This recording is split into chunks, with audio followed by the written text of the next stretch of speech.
Austin ventured far beyond their city limits to join us here. Janet Kuypers. Woo! Thank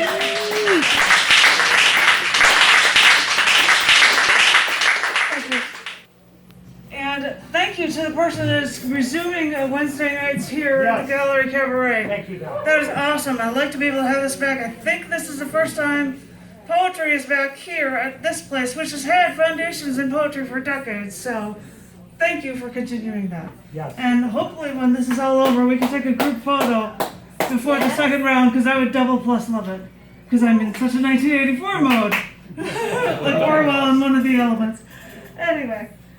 We're not talking rations this week. I believe that Jerry had chapbooks of what I'm going to read for you guys. Right, they're at the bar. Okay. They're on the bar. So if anybody wants to know what on earth I'm going to goddamn read, you can grab a copy. Yeah. And the table of contents has a picture with the Chicago flag and the Illinois flag in it. It's really cool.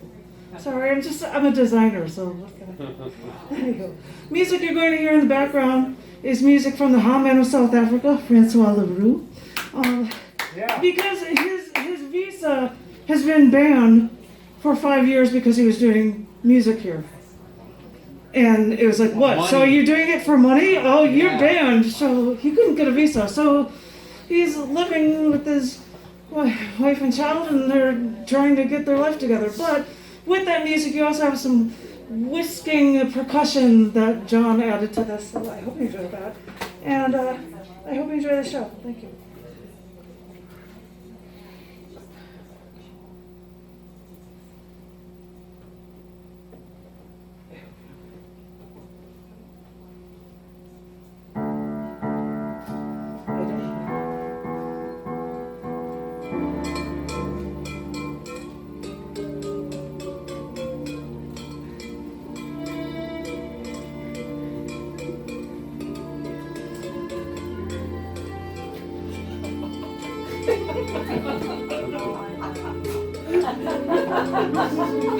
How do you think infectious diseases are transmitted anyway? Seminal fluids, blood transfusions, or not washing your hands? Did you think that you were safe vacationing on a cruise ship? Silly you. For you forgot that we're now in this global economy, and what happens in Wuhan doesn't necessarily stay in Wuhan. After thousands recently died from a recently discovered virus, it's discovered this virus escaped from a bio-research lab in China. Not Russia, not the Middle East, but a place where they now say that the Great Wall is only for show. But is it really? For the only known biolab in China, in Wuhan, recently reissued a statement on cleanliness for the country to avoid disease, released just after this most recent mass epidemic was fully discovered. And you'd think a lab would know how to be clean, but that doesn't mean that their well-paid researchers wouldn't illegally make an extra buck, or would that be making many extra yuan? That doesn't mean these researchers wouldn't sell these laboratory animals still alive for extra cash, because one Beijing researcher said they once sold live monkeys and rats for the equivalent of over $1 million.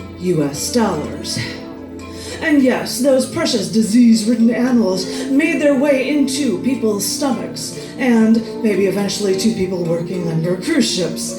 And you thought you were safe. Silly you. You should know better.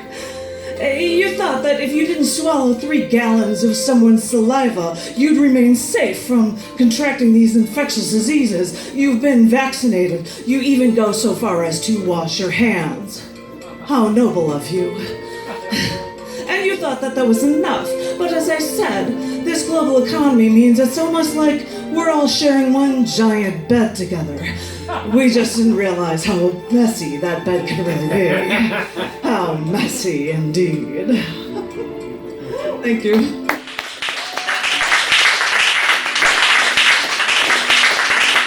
I'm glad to get a kick out of my mask. This is a fun pandemic haiku. You hear things every once in a while and you're like, that's a thing. Found pandemic haiku. Proliferations of babies and divorces follow pandemics. I discussed this with Lynn this evening. This is a poem called Everyone's Afraid. My immune system has been wreaking havoc on me. I can't say my father never gave me anything. For with his genes, my cells stopped fighting against viruses that wanted to swell my random joints into balloons. Exhausting every homeopathic option I could muster, I finally relented, perusing the pharmaceutical library. Took one drug after another, till they dropped me into a study for a regular, injectable drug that they say is set to save me. I don't eat meat. I care for all of the world, and my thanks is a virus trying to make me explode from the inside out. So, me and my suppressed immune system saw no difference in a new pandemic. Now everyone's afraid, like I always am. A year passes, and like a good little soldier, I don't question what's in an untested vaccine, and I don't react to shots. But with this second shot, I was reminded of what this virus can really do, with every joint aching as I fever the pain away. So, as I lay here, sick, only wanting to be better, I learned that there are more microbes in my body than human cells. We try to fight these miniature invisible monsters, but if less than half of me is even human, then what on earth am I?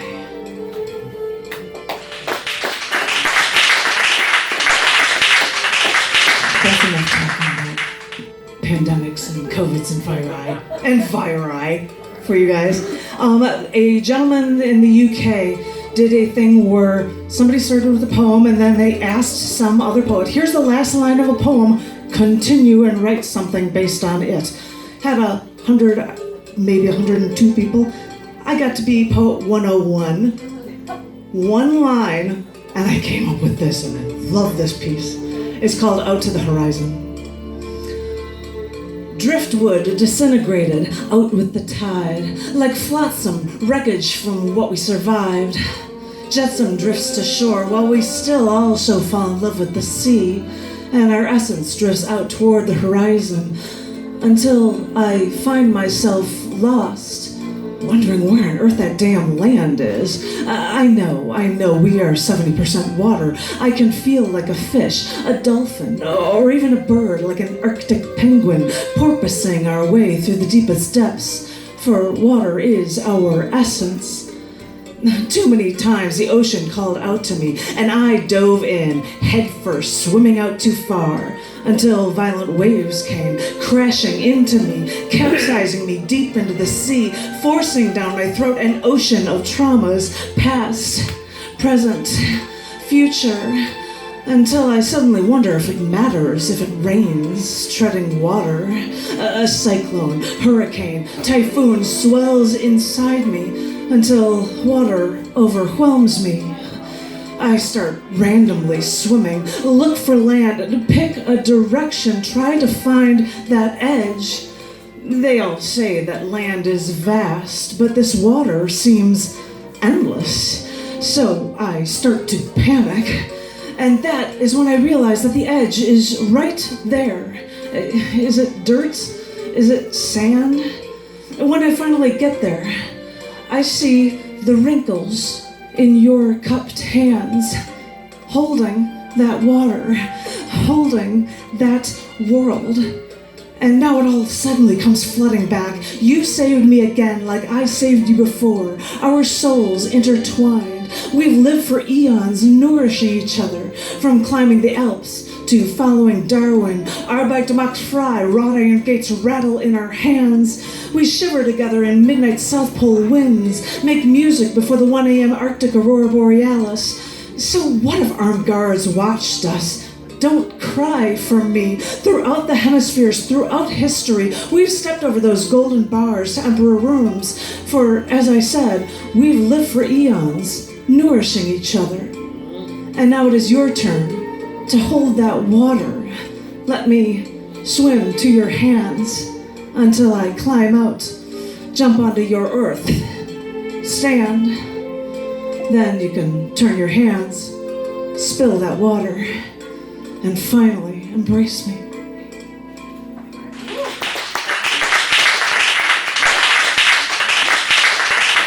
This is a fun one, sorry. This one I wrote after I saw a movie about a poet. So, it's called Jar for My Beating Heart. If I ever lost you, if you ever left me, I think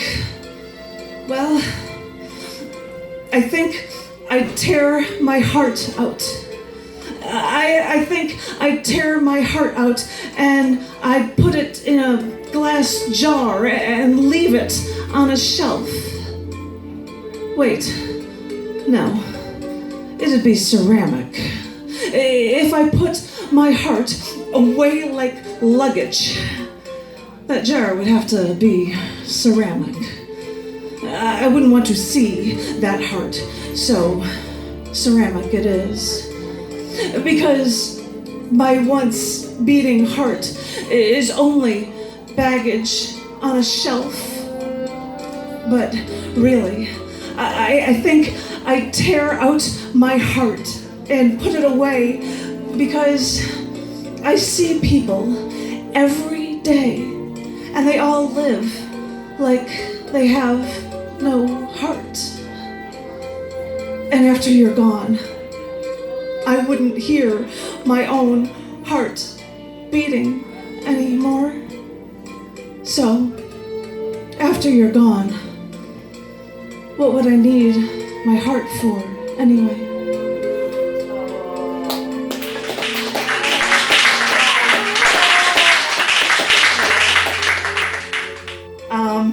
Some of you remember from the last time I was here that I had written poems for different elements, and I had, the first time I came around, I had volume 1. I'm going to share with you a couple poems from volume 2 of every month of the year, volume 2, January to December. And the ones I'm sharing with you are ones I've never read with anyone else, and they all relate to where we live.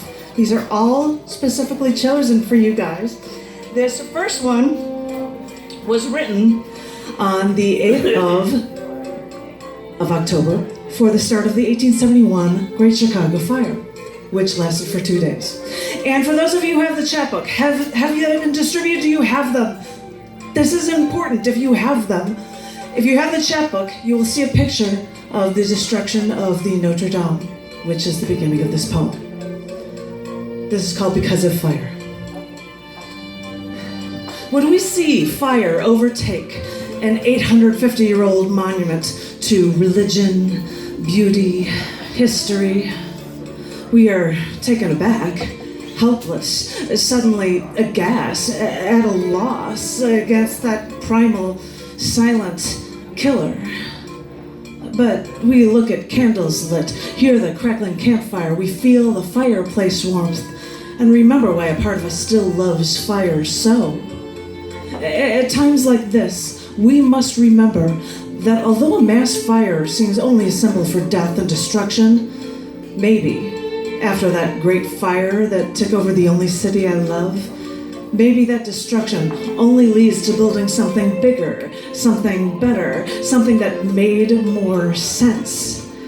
Because when I stroll from one neighborhood to the next with diverse cultural backgrounds, until I get toward the lake, where I can turn back and span the most beautiful skyline I've ever seen, I have to realize that this history of destruction allowed us to make something so good, all because of fire.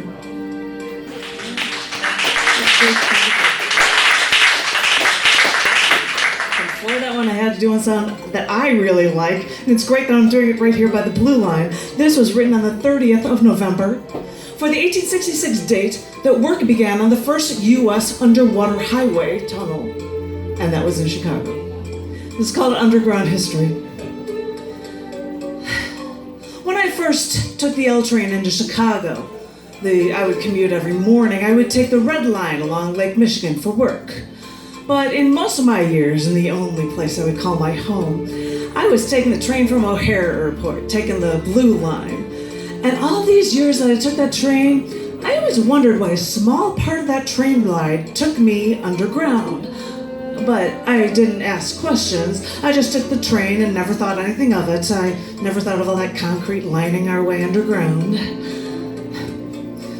Johannes immigrated here, and later my father took over my grandfather's concrete construction company.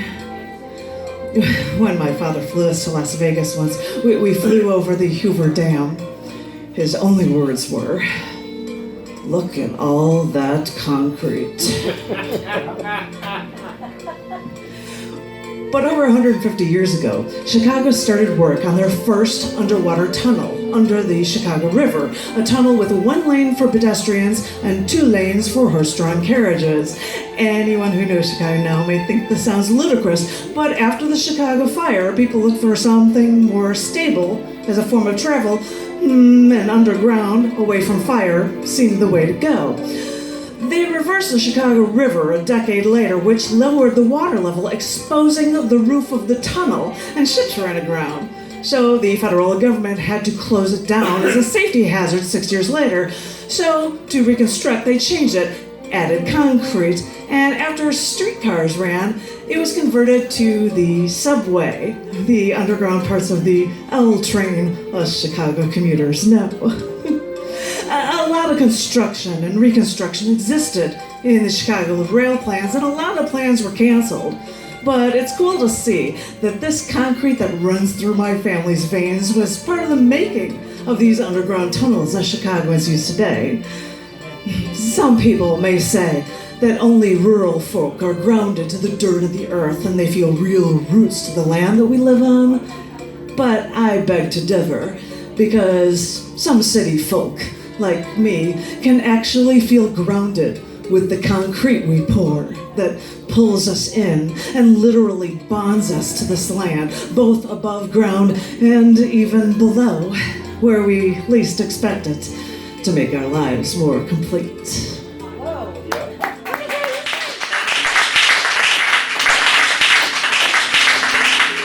one doesn't relate to anything.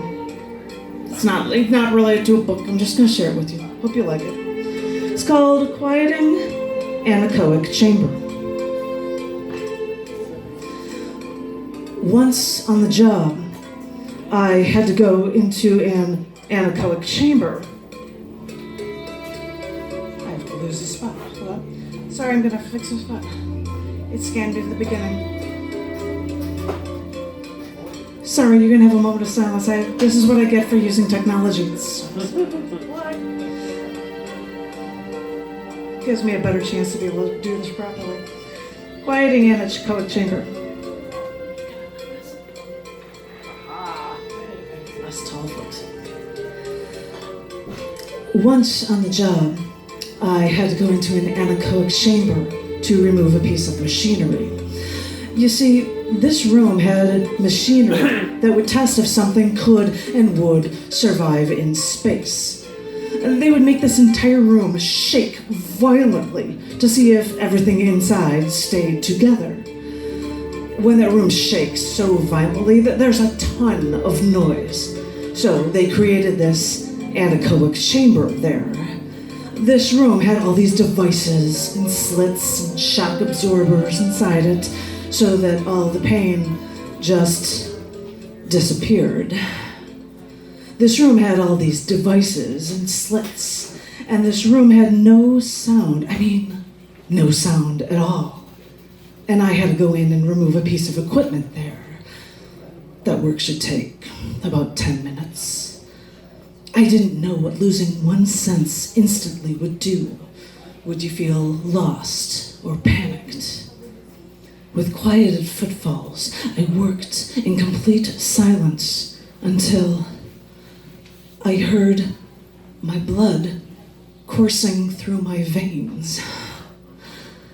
After just a few minutes, without sound, almost no sound at all, I had to get out.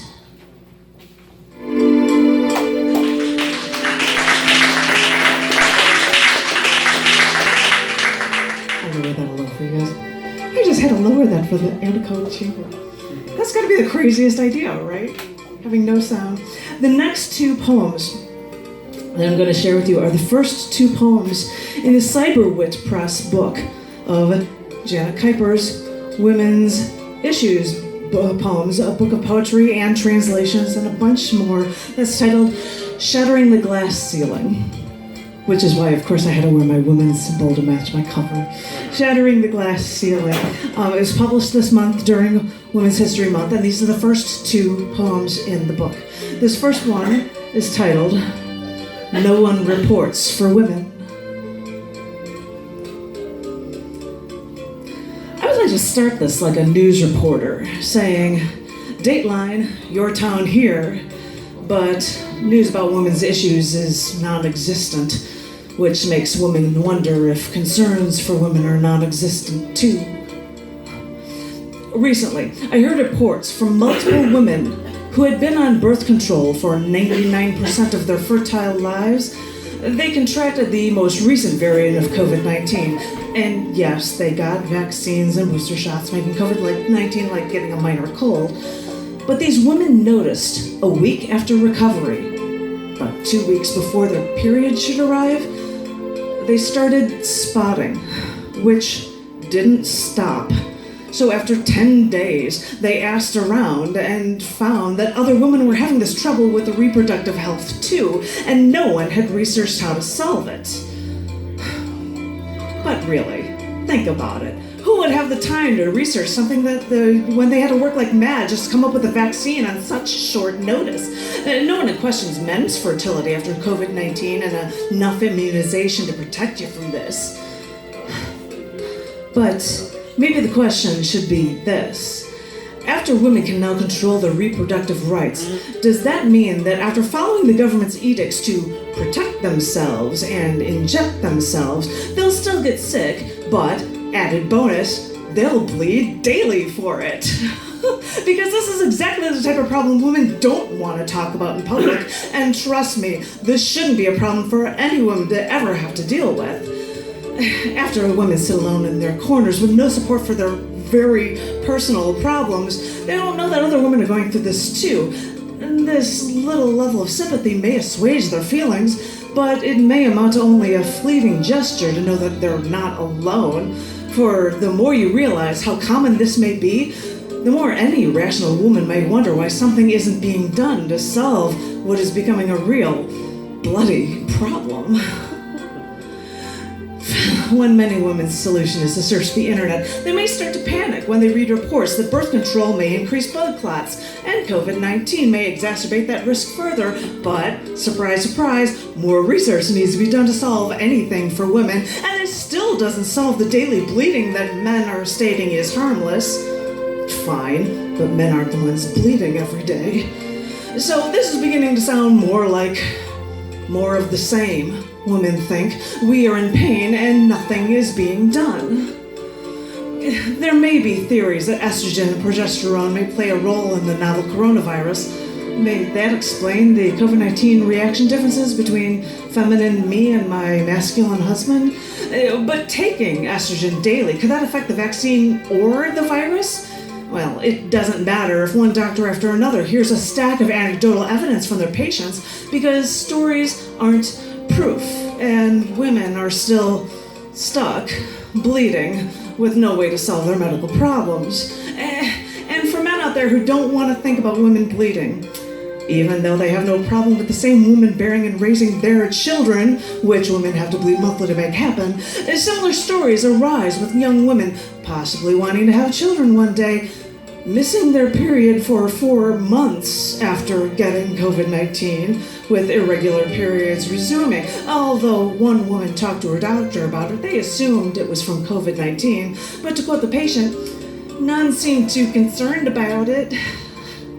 So, welcome to another case of an unexpected medical problem for women that no one can explain.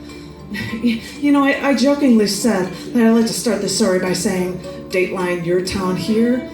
But maybe I should have said all along, Dateline, your neighborhood, or Dateline, your street, or Dateline, your home. Because after now only hearing the now upswelling cries of women who have followed the rules and do what's best for them, women only suffer for it with no explanation and, of course, can't share their problems in an effort to solve them.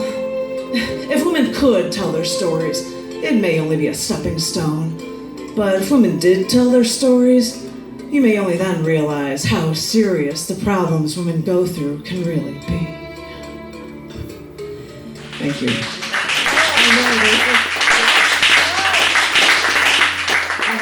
I have to do an aside because I'm like, some people will freak by that. I did that in a feature a week ago in Hot Springs, Arkansas. And after I did it, a woman came up to me and said, "Thank you so much for reading that.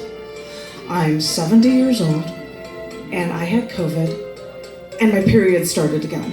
Holy moly.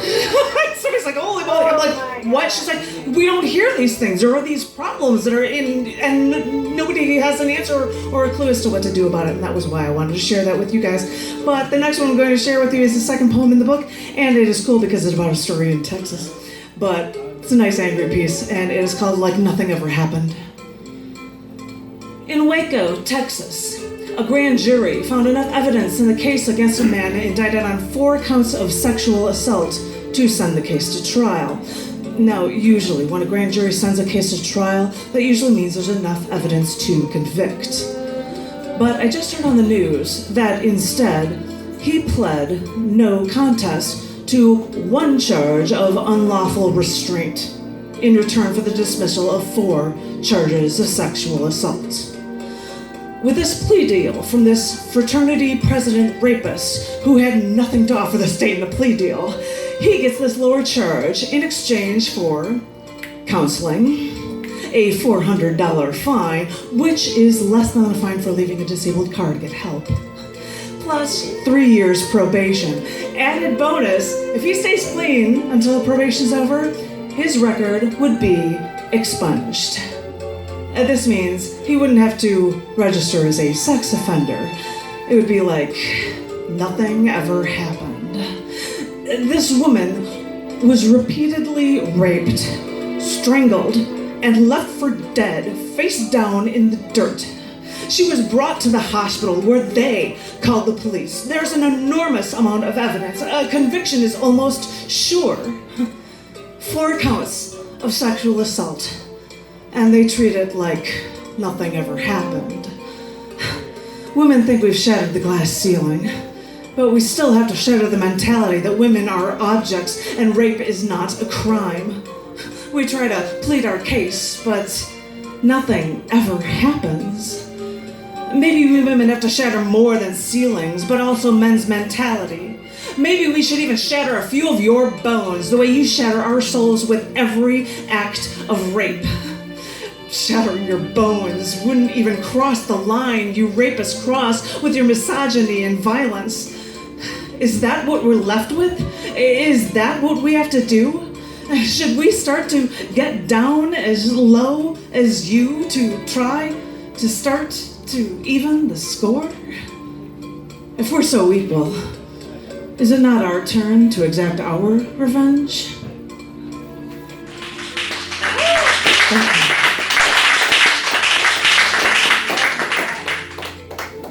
Just a few left for you guys. This one is titled, United We Wonder. Spending all day talking about how people should be united, I walked to an American Indian tent and I waited because these storytellers were ready to talk to us. And I realized then and there that we all have stories about what has been taken away from us and how we can keep what is within us to share with all the world so that we can all grow.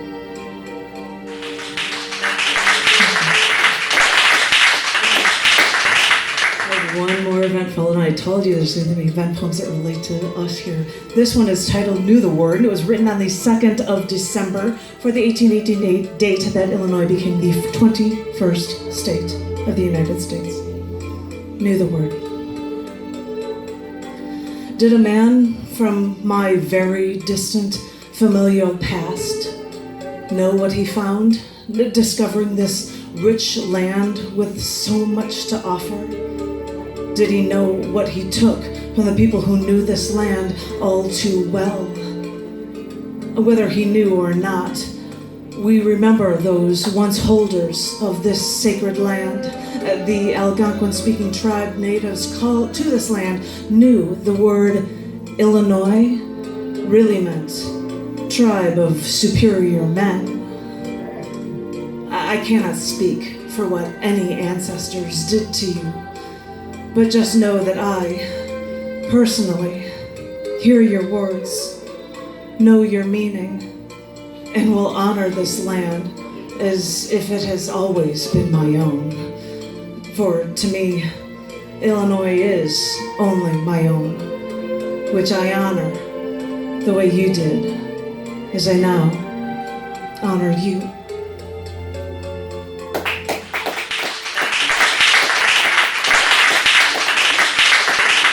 End this end with one poem on the happiest of notes. I want to thank each and every one of you so very much. You guys are triple plus awesome. Yeah. Thank you. This last poem is titled 18 and 8 plus 18 because it was written 18 years, 8 months, and 18 days after my wedding day, actually. Where we've been and what we've seen. I have journeyed around the world with you. After all I've seen, I'm now an observer, an astronomer looking out into the universe, out past the solar system, past the Kuiper belt, trying to understand what makes everything, everything. I fly in airplanes, I jump from airplanes, I pilot airplanes getting closer to the stars. Molecule by molecule, we originate from stars, and we are all linked, our bodies formed from stardust. But outer space is a violent place. Violent explosions create the stars, and our Earth has earthquakes, avalanches, typhoons, and volcanoes, and El Niños, tornadoes, tsunamis, and all of this madness. Somehow I found you. With you, I have watched solar storms from the Arctic Circle's aurora borealis. We've even seen it dance over Greenland from our window, 40,000 feet in the sky. I have seen galaxies collide. I've seen comets smash into planets. I've seen supernova and the death of stars. And in all of that, I still found you. As I said before, I'm only an observer, but I found what I've been looking for. And with these observations, I thee wed. And I'll tighten my grip on your hand when we travel into the night together. Yeah. Thank you.